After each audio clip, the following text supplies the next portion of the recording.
राजेश जी, मेरा पहला सवाल आपसे है कि पंजाब जो है ये मैच हारी है या आरसीबी जीती है?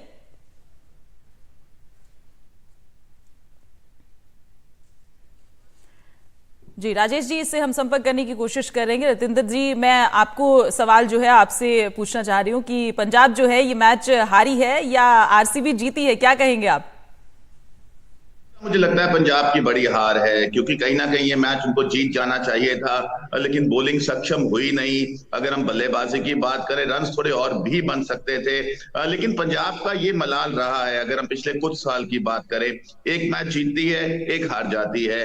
पिछला मैच बहुत अच्छा मुल्लापुर में जीता, तो अब लग रहा था शायद कंसिस्टेंसी दिखेगी, लेकिन वो दिखी नहीं। आरसीबी हार के आई थी, उनके हौसले ध्वस्त हुए हुए थे। लेकिन कल का मैच जीतने के बाद अब आरसीबी सोचेगी कि हमारे में दम है। तो यही फर्क पड़ता है, जब आप मैच हारते हैं जीतते हैं तो जो मनोबल है वो आता नहीं है। जो आप सोचते हैं आईपीएल जीतना है, वो कॉन्फिडेंस आता नहीं है। वही पंजाब का सूरत हाल रहा है। तो मुझे लगता है विराट कोहली की बहुत तारीफ करनी होगी, कमाल की पारी खेली है। विराट कोहली को अगर आप चांस देंगे, वो आपको छोड़ेंगे नहीं। बहुत बड़े बल्लेबाज है, दुनिया के अब सर्वश्रेष्ठ बल्लेबाजों में से एक हैं। तो मुझे लगता है विराट कोहली की फॉर्म कहीं ना कहीं अब खतरे की घंटी है बाकी सब टीमों के लिए जिन्होंने आरसीबी के खिलाफ खेलना है। ये कहानी रही है आरसीबी की, जब विराट रन बनाते हैं ये टीम अक्सर जीतती है। बिल्कुल बिल्कुल, विराट का यहां पर चलना जरूरी था आरसीबी के लिए, क्योंकि मैक्सवेल भी वहां पर आउट हो गए थे, फैफ जल्दी आउट हो गए थे। अनुज रावत और पाटीदार जो है पिछले मैच में अनुज रावत ने प्रभावित किया था, लेकिन यहां पर स्ट्रगल करते हुए नजर आए। लेकिन आखिर में अगर हम दिनेश कार्तिक की बात करें, दिनेश कार्तिक और लोमरोड जो है वो पूरे रंग में नजर आए। दिनेश कार्तिक को हम Dinesh Karthik is in comebacks और then finishing game for RCB, ये वाला टच भी उनका दिखा। तो इनाक्षी, मेरा आपसे सवाल है कि क्या लगा दिनेश कार्तिक की इस पारी को देखकर आपको, क्योंकि फिनिश तो वो अच्छा करते हैं आरसीबी के लिए, देन लोमरोड ने भी अच्छा रोल प्ले किया। देखिए, एक्सपीरियंस प्लेयर ही होता है। 2022 में भी उनका अच्छा फॉर्म दिखा था। 2023 में वो अच्छे रन नहीं बना पाए थे, बट अब दिख रहा है कि वो जो रस्ट में भी हो गया था वो वापस आ रहा है, क्योंकि हमने इसके पहले मैच में भी देखा था उन्होंने बहुत अच्छी पारी खेली थी अनुज रावत के साथ। और ये भी देखिए कि जिस तरीके से इन्होंने लोमरोर को इम्पैक्ट सब किया है, वो पाक का बहुत अच्छा डिसीजन था। और जैसे कि अगर दिनेश कार्तिक दूसरी साइड पे रहते हैं, जैसे पिछली बार अनुज रावत थे, तो वो एक यंगस्टर को और भी कॉन्फिडेंस देता है कि हाँ, हमें बैक करने के लिए कोई है। और हमेशा से ही डीके तो अच्छे फिनिशर रहे ही है। तो काफी अच्छा था देखना कि अभी भी वो उन पे डिपेंड कर पा रही है टीम। और वही है कि जैसे तीनों हमारे जो फॉरेन प्लेयर है, ग्रीन हो गए, फैफ हो गए, ग्लेन मैक्सवेल हो गए, अब उनको थोड़ा चलने की जरूरत है, क्योंकि हर बार हम देख रहे हैं कि मिडिल ऑर्डर कोलैप्स हो रहा है। अगर मिडिल ऑर्डर ही कोलैप्स हो रहा है, उनके तीनों फॉरेन प्लेयर उसी में जा रहे हैं, तो वो थोड़ा विषय की बात है। मतलब उनको सोचना चाहिए कि क्या कर सकते हैं। पर ठीक है, अभी शुरुआत है। अगर अब जाके भी वो पीक करते हैं तो भी अभी कुछ बुरा नहीं हुआ है, अभी भी काफी कुछ हो सकता है वो तीनों जी बैटर जी, के वापस आने से। बिल्कुल बिल्कुल इनाक्षी। राजेश जी भी हमारे साथ मौजूद है। राजेश जी, आपसे मेरा सवाल है कि विराट की बैटिंग पर हम बातचीत कर चुके हैं, और दिनेश कार्तिक ने जिस तरह से फिनिश किया आरसीबी के लिए वो भी काबिले तारीफ था। वहां पर जरूरत थी उनकी और वो उन्होंने करके दिया आरसीबी को। अब अगर हम पंजाब की बात करें तो पंजाब में पहले अगर हमने शशांक की बल्लेबाजी देखी, उन्होंने जिस तरह से बैटिंग में आखिर में शॉट्स लगाए और पंजाब को उस 176 रन के स्कोर तक पहुंचाया। लेकिन उसके बाद अगर हम बात करें कगिसो रबाडा और वहां पर हरप्रीत बराड़, दोनों ने मैच बना दिया था। शिकंजा एक बार कसती नजर आ रही थी पंजाब की टीम, लेकिन बाद में क्या हुआ और किस तरह से पंजाब के हाथ से ये मैच निकल गया। लेकिन तारीफ करनी होगी हरप्रीत बराड़ और यहां पर कगिसो रबाडा की। नहीं नहीं, ऐसा है सुनीता जी, उनकी तारीफ करनी होगी, लेकिन आपको इस एज में दिनेश कार्तिक की सबसे ज्यादा तारीफ करनी होगी। उस पूरे मैच में अगर आप सेंट्रलाइजेशन में देखें तो सिर्फ दिनेश कार्तिक है। उन्होंने पूरे मैच को ऐसा फिनिश किया कि सारे जितने भी परफॉर्मेंस है सबको उन्होंने शैडो में डाल दिया। बाकी लोग तो बिल्कुल। हैं ही अपने काम करने के लिए, लेकिन इस एज में इतना सीनियर प्लेयर ने जिस ढंग से फिनिश किया है, मुझे बताइए कि पिछले हम लोग करीब 7 मैच देख रहे हैं। 7 मैच में हमें मुझे ये बताइए कि कौन सा ऐसा नया प्लेयर है जिसने बहुत अच्छा परफॉर्म किया हो। सारे वही पुराने प्लेयर परफॉर्म कर रहे हैं। हम रोहित के ऊपर हैं, हम कोहली के ऊपर डिपेंड कर रहे हैं, हम उन्हीं प्लेयरों की बात कर रहे हैं।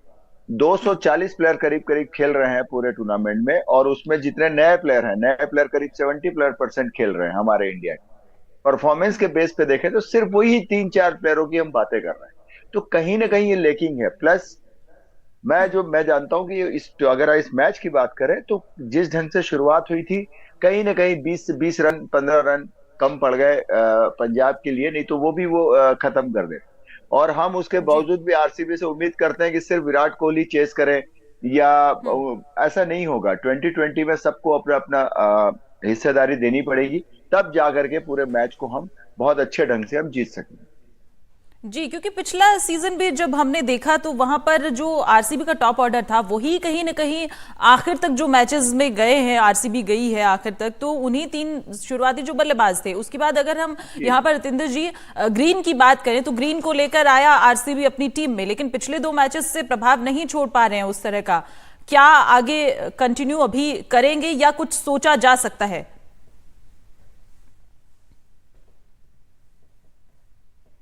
उनको रन्स बनाने पड़ते हैं, विकेटें निकालनी पड़ती हैं। अभी राजेश भाई ने भी अच्छी बात की कि आप विराट कोहली के अराउंड घूमते हैं, कहीं ना कहीं निर्भरता विराट कोहली पे बहुत ज्यादा है। ये टीम बड़ी है, लेकिन इनके जो तमाम दिग्गज है और प्लेयर्स हैं, आप ग्रीन की बात करें, उनको रन्स बनाने होंगे।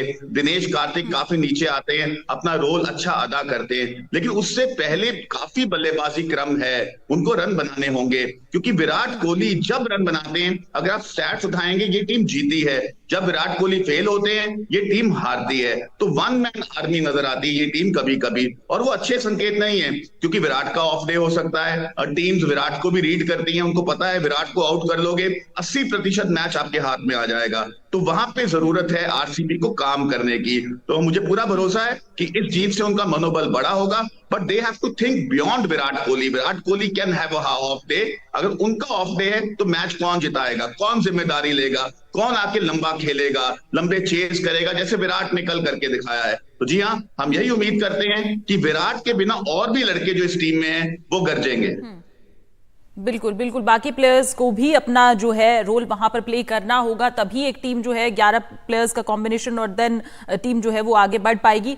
राजेश जी, आपसे पूछना चाहूंगी, क्योंकि विराट की ही हम लगातार बातचीत कर रहे हैं, T20 विश्व कप है जस्ट हमारा, जो आईपीएल है उसकी बात, तो क्या वहां पर विराट के प्लेस को लेकर पिछले कुछ दिनों में चर्चाएं हुई थी? अब जो ये पारी आई है, यहां से वहां पर प्लेस और कैसे देखते हैं इसको आगे?